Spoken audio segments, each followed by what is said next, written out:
사랑과 은혜가 풍성하신 살아계신 하나님 아버지, 오늘도 이 거룩한 주일, 이 새벽을 깨워 주님의 부르심 앞에 나오게 하시니 감사함을 드립니다. 주님, 우리의 잠들어 있는 영혼을 깨워 주시옵소서. 주의 말씀 앞에 우리가 무릎을 꿇고 기도하며 나아갈 때에 주님, 이 세상의 소리가 아닌 주의 그 음성에 우리가 귀 기울이며 우리의 영이 새롭게 깨어나고 우리가 주님 앞에 온전히 세워지는 이 거룩한 시간 되게 하여 주옵소서. 아버지 하나님, 오늘도 말씀으로 우리의 마음을 진리로 채워주시고 말씀 가운데 우리가 죄를 깨닫고 고백하게 하시며 은혜의 강물로 우리를 깨끗이 씻기시고 우리의 연약함을 덮으시고 오늘도 주의 말씀과 은혜로 승리하는 삶 살아가게 하여 주옵소서. 주님, 오늘 거룩한 주일입니다. 오늘 온 하루 주님만을 바라보며 주님만으로 우리 가득 채워지는 은혜로운 주일 되게 하여 주셔서 주님 앞에 온전한 예배로 올려드리는 참된 예배자로 세워 주옵소서. 오늘도 우리의 마음을 담고 간절한 기도의 제목들 주님 앞에 간구하며 나아갑니다. 주님 들으시고 응답의 은혜를 채우시고 오늘도 살아계신 그 하나님 체험하고 경험하는 오늘 이 은혜로운 새벽 되게 하여 주옵소서. 감사드리며 살아계신 예수 그리스도의 이름으로 기도드립니다. 아멘. 하나님께서 우리에게 주시는 말씀입니다. 시편 119편 161절에서 176절까지인데요. 168절까지만 함께 보겠습니다. 시편 119편 161절에서 168절까지 교독하도록 하겠습니다. 제가 먼저 읽겠습니다. 고관들이 거짓으로 나를 핍박하오나 나의 마음은 주의 말씀만 경외하나이다.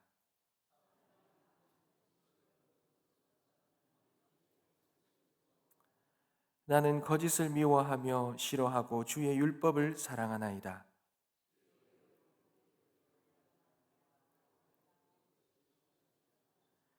주의 법을 사랑하는 자에게는 큰 평안이 있으니 그들에게 장애물이 없으리이다.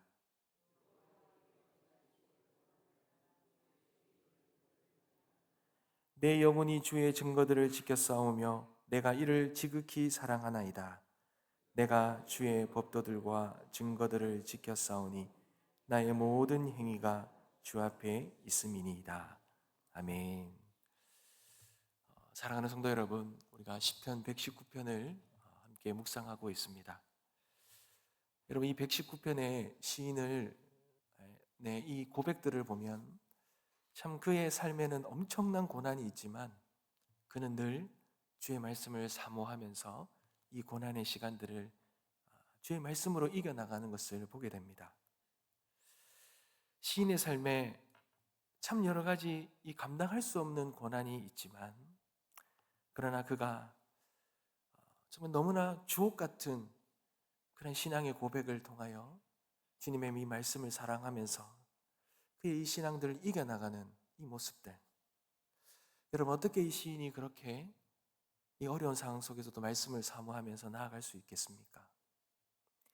여러 가지 삶의 고난에는 유혹도 있고 시험거리도 있고 어려움도 있을 터인데 이 마음이 흔들리는 상황 가운데 있을 터인데 그가 어떻게 이 모든 것들을 흔들리지 아니하고 말씀을 붙들고 살아갈 수 있느냐? 이 시인의 이 신앙의 삶의 가장 핵심적인 신앙의 모습은 어떤 모습이 있느냐? 그게 참 궁금하지요. 그런데 오늘 이 시인의 이 고백 속에 그 답이 있습니다. 여러분 168절을 우리 다 같이 한 번만 더 읽어볼까요? 168절을 다 같이 읽겠습니다. 시작. 내가 주의 법도들과 증거들을 지켜 싸우니 나의 모든 행위가 주 앞에 있음이니이다. 아멘. 이 시인은 이 고난과 어려움 속에서도 이 주의 법도들과 증거들을 다 지켰다고 그럽니다. 참 쉽지 않은 그런 삶이지요. 근데 그가 그렇게 할 수 있었던 이유는 나의 모든 행위가 주 앞에 있음이니이다. 이 고백 안에 담겨 있는 것입니다. 나의 모든 행위가 주 앞에 있습니다. 사랑하는 성도 여러분, 이 라틴어에 보면 이 코람데오라는 말이 있지 않습니까? 그 뜻은 하나님 앞에 서 있다라는 뜻입니다.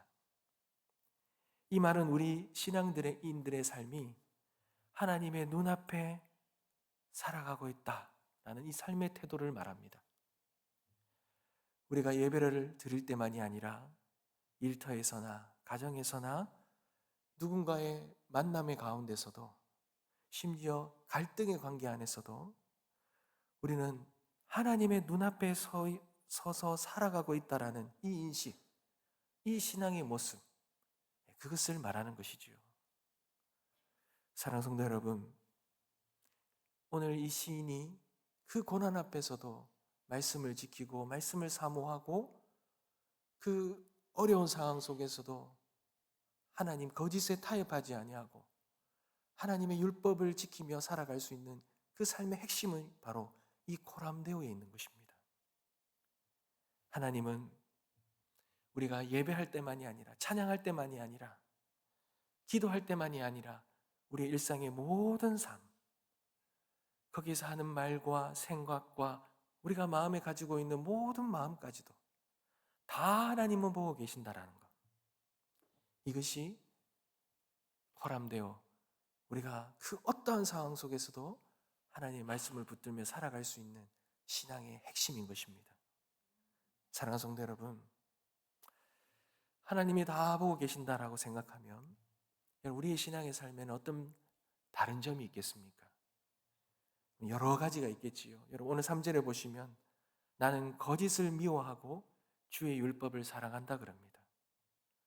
4절에 보면 내가 하루 7번씩 주를 찬양한다 그럽니다. 말씀에 감동되어서 늘 하나님을 찬양하는 삶을 살아간다는 거죠. 그리고 6절에도 내가 주의 구원을 바라며 주의 계명들을 행한다라고 이렇게 말합니다. 사랑하는 성도 여러분, 코람데오라는 것은 어떤 특별한 영적인 체험이 아닙니다. 그저 일상의 모든 삶 속에서 하나님의 시선 안에서 살아간다라는 말씀을 중심을 두고 흔들리지 아니하고 그 주님 앞에 서 있다라는 그런 믿음의 모습으로 살아간다는 그런 말이지요. 그런 삶을 말합니다. 그런데 그때에 이런 여러 가지 삶의 모습이 있는데 그 모든 삶을 살아가게 하고 가능하게 하는 가장 핵심적인 특징이 있습니다. 코람데오의 믿음을 가지고 살아가는 자의 가장 큰 특징, 그 특징이 무엇이겠습니까? 여러분 1절 말씀입니다. 고관들이 까닭없이 나를 핍박하였으나 내 마음은 주의 말씀만 경외하나이다. 여러분, 모든 사람들은 두려움을 갖고 살아갑니다. 어떤 이는 실패를 두려워하고 어떤 이는 사람의 평가를 두려워하고 또 어떤 이는 권력을 두려워합니다. 근데 문제는 무엇을 두려워하느냐라는 거죠. 사람을 두려워하면 우리 인생이 비굴해집니다. 실패를 두려워하면 어떠한 도전도 할 수가 없습니다. 그리고 여론을 두려워하면 진리를 놓치게 되겠죠. 세상의 권세는 참 무섭습니다. 그리고 억울한 일을 당하면 사람들은 흔들리게 되어 있습니다. 그러나 시인은 이렇게 말하지요. 나는 고관들을 두려워하지 않고 주의 말씀만 경외합니다. 이것은 사람의 시선보다 오직 하나님 그분의 말씀을 더 두려워하는 삶을 살아간다는 거예요. 여러분 이것이 코람데오의 핵심적인 특징인 것입니다. 오늘날 우리가 회복해야 될 신앙과 믿음의 태도입니다. 사랑하는 성도 여러분, 그렇다면 어떻게 사람보다 하나님을 더 두려워할 수 있습니까? 그것은 사람보다 하나님을 더 크게 봐야 됩니다. 여러분 코람데오라는 삶은 사람의 시선보다 하나님의 시선을 더 의식하며 살아가는 삶입니다. 하나님이 보고 계신다라는 거예요. 하나님이 다 보고 계신다라는 겁니다. 여러분 이 인식을 가져야 되는데 이 인식이 사라지는 순간 우리는 죄의 유혹에 쉽게 넘어가고 사람을 두려워하게 되어 있습니다. 하나님 앞에 사는 사람은 세상의 그 어떤 권위와 위협보다 하나님 말씀을 더 두려워하게 되어 있습니다. 하나님은 그런 자의 삶을 원하십니다. 하나님 앞에 두렵고 떨림으로 서 있는 자를 하나님은 찾으시는 거죠. 사람의 평가가 아니라 하나님의 말씀을 중심에 두고 살아가는 삶, 그 삶을 원하신다라는 거예요. 여러분, 오늘날 대부분의 사람들은 이 CCTV를 굉장히 두려워하죠. 없는 곳이 없습니다. 여러분, 왜 두려워합니까? 다 보고 있는 거예요. 다 기록되고 있는 거죠. 다 녹화되고 있기 때문입니다. 하지만 그들이 보지 못하는 곳에서는, 그 CCTV가 없는 곳에서는 마음껏 행동하잖아요. 하나님의 눈은 이 CCTV보다도 더 정확하시죠. 왜요? 마음의 동기까지 보고 계시기 때문에 그렇습니다. 하나님을 두려워하는 사람은 사람이 없을 때도, 내 마음속에 욕망이 솟구칠 때도 하나님 말씀 앞에 멈추고 돌아서고 자기의 행동에 책임질 줄 아는 삶을 살아가게 되어 있습니다. 사람을 두려워하면요, 삶이 무너집니다. 성경에서 사람을 두려워하는 대표적인 인물이 여러분 사울 왕이죠. 사울 왕은 사람의 눈을 의식했어요. 사무엘상 15장 말씀에 보면 그가 하나님의 명령을 어기고 이 아말렉 전쟁에서 승리한 후에 이 전리품을 남겨두잖아요. 그 전리품을 남겨두는 이유가 이렇게 말합니다. 사무엘상 15장 24절에 보면 내가 백성을 두려워하여 그들의 말을 청종하였나이다. 사람을 두려워한 거죠. 여러분, 그러니 사람을 두려워한 결과는 뭡니까? 하나님의 버림을 받습니다. 사람을 두려워한 사울이 하나님으로부터 이 왕권을 버림받잖아요.